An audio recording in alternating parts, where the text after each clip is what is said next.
အားလုံးပဲမင်္ဂလာပါဗျာ Resport ကနေပြန်လဲကြိုဆိုလိုက်ပါတယ်ဝူဗာဟန်တန်အသင်းမှာမာတီယက်စ်ကိုညာဟာ Manchester United အသင်းထံတရားဝင်ရောက်ရှိပြီဖြစ်ကြောင်းကလပ်ရဲ့ Official Website မှာဖော်ပြထားပါတယ်စာချုပ်ပါအချက်လက်တွေကိုမသိရသေးပဲပြောင်းရွှေ့ခြင်းကတော့စတာလင်ပေါင်62.5 သန်းဖြစ်ကြောင်းပြင်ပသတင်းဌာနတွေကဖော်ပြထားကြပါတယ်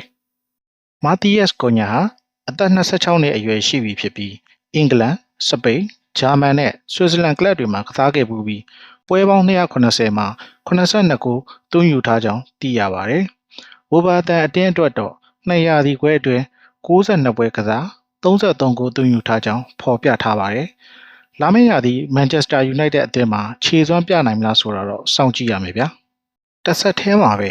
မန်ချက်စတာယူနိုက်တက်အသင်းရဲ့လက်ရှိအသင်းကောင်းဆောင်ဘရူနိုဖာနန်ဒက်အားဆော်ဒီကလပ်အေဟီလာအသင်းမှာခေါ်ယူနေခြင်းကြောင်းကြားသိရပါတယ်။ဆော်ဒီကလပ်အနေနဲ့စတာလင်ပေါင်တန်း100လောက်ဖြင့်ခေါ်ယူရန်ရှိနေကြောင်းလည်းသတင်းတွေကဖော်ပြလျက်ရှိပါတယ်။ဘရူနိုအနေနဲ့ကတော့အေဟီလာရဲ့ကမ်းလှမ်းချက်တွေကိုပယ်ချပြီးမန်ချက်စတာမှာပဲဆက်နေရန်ရှိတယ်လို့ဒီနေ့ရသတင်းတွေအရသိရပါတယ်။နောက်ထပ်ဖော်ပြပေးချင်တာကတော့မန်ချက်စတာယူနိုက်တက်အသင်းနဲ့သတင်းတွေထွက်ပေါ်နေတဲ့ဘရန့်ဖို့တောင်မန်ကစားသမားဘရိုင်ယန်အမ်ဘိုမိုပဲဖြစ်ပါတယ်။အသက်25နှစ်အရွယ်ကင်မရွန်ကစားသမားဟာပရီးမီးယားလိဂ်ကလပ်အချို့ရဲ့စိတ်ဝင်စားမှုခံနေရသူဖြစ်ပြီး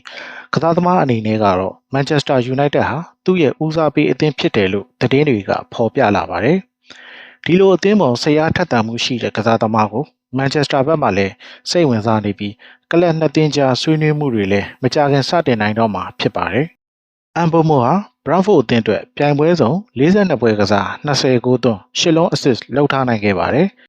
ခန့်မှန်းပြောင်းရွှေ့ကြီးတန်မှုကတော့စတာလင်ပေါင်တန်း60ခန်းဖြစ်တယ်လို့လည်းကြားသိရပါတယ်။အသင်းရဲ့တိုက်စစ်ကစားသမားတွေဖြစ်ကြတဲ့ဂျေဒန်ဆန်ချိုအန်တိုနီဂါနာချိုနဲ့ရက်ရှ်ဖို့တို့ရဲ့မန်ယူအနာဂတ်ဟာမရေမရာဖြစ်လာပြီးယူနိုက်တက်တို့ဖြည့်ရှင်းရမယ့်တိုက်စစ်ပိုင်းပြဿနာတစ်ခုအဖြစ်ရှိလာခဲ့တာပါ။အမ်ဘိုမိုဟာဒီပြဿနာတွေအတွက်အဖြေတစ်ခုဖြစ်လာမလားဆိုတာတော့ဆက်လက်စောင့်ကြည့်ရမယ်ဗျာ။နောက်ထပ်ကြားသိရတဲ့ rumors တွေအရတော့စီးရီးကလပ်အင်တာမီလန်ဟာမန်ချက်စတာယူနိုက်တက်မှာအနာဂတ်မရေမရာဖြစ်နေတဲ့တိုက်စစ်မှုရက်စ်မတ်ဝိုင်လန်ကိုစိတ်ဝင်စားနေကြောင်းသိရပါတယ်။ပြီးခဲ့တဲ့ရာသီဟာဝိုင်လန်အတွက်တော့ဆိုးဝါးတဲ့ရာသီတစ်ခုဖြစ်ခဲ့ပြီးပြိုင်ပွဲစုံစုစုပေါင်း52ပွဲကစားပြီး6ဂိုးပဲသွင်းနိုင်ခဲ့တာပါ။မန်ချက်စတာယူနိုက်တက်ဘက်ကတော့နာပိုလီအသင်းရဲ့တိုက်စစ်မှုဗစ်တာအိုစီမန်ကိုဟွိုင်လန်နဲ့လဲထက်လောက်ခေါ်ယူရန်စိတ်ဝင်စားနေကြောင်း rumors တွေအရသိရပါတယ်။နောက်ထပ်အနေနဲ့က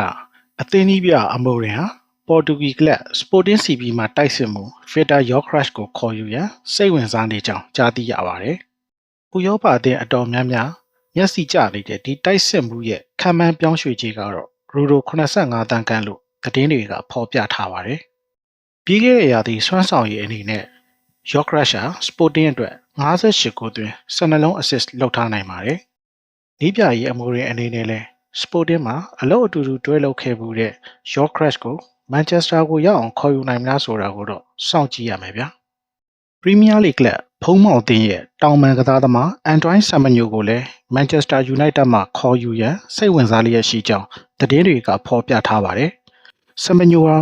ဖုံးမောင်အသင်းအတွက်ပြီးခဲ့တဲ့ရာသီပြိုင်ပွဲစုံ42ပွဲကစား73ဂိုးသွင်း6လုံး assist လုပ်ထားနိုင်ကြောင်းသိရပါတယ်။ကစားသမားရဲ့ခံမှန်းပြောင်းရွှေ့ခြင်းကတော့ရူရိုတန်း40ခန်းဖြစ်ကြောင်းဖော်ပြထားပါတယ်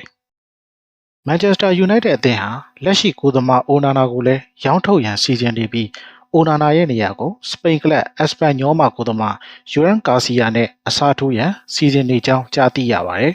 ။စပိန်ကလပ်ဘာစီလိုနာမှာလည်းကာစီယာကိုစိတ်ဝင်စားလျက်ရှိပြီးခေါ်ယူရန်နှီးစပ်နေကြောင်းသတင်းတွေကဖော်ပြလျက်ရှိပါတယ်။ကာစီယာအက်စပန်ညောအတွက်ပြီးခဲ့တဲ့ရာသီလာလီဂါ38ပွဲကစားပြီး10ပွဲကလင်းရှိရယူနိုင်ခဲ့ပါတယ်။လာမယ့်ရက်တွေအတွင်းမန်ချက်စတာယူနိုက်တက်ရဲ့အပြောင်းရွှေ့ဘာတွေထူးခြားလာမလဲဆိုတာအတူစောင့်ကြည့်ကြအောင်ဗျာ။မန်ချက်စတာယူနိုက်တက်အားပေးသူညီကိုတွေလည်းအပြောင်းရွှေ့နဲ့ပတ်သက်တဲ့ထင်မြင်ယူဆချက်လေးတွေဝင်ရောက်ဆွေးနွေးသွားနိုင်ပါတယ်ဗျာ။ကြည့်ရှုအားပေးကြတဲ့တယောက်ချင်းစီတိုင်းကိုကျေးဇူးအထူးတင်ရှိပါတယ်ခင်ဗျာ။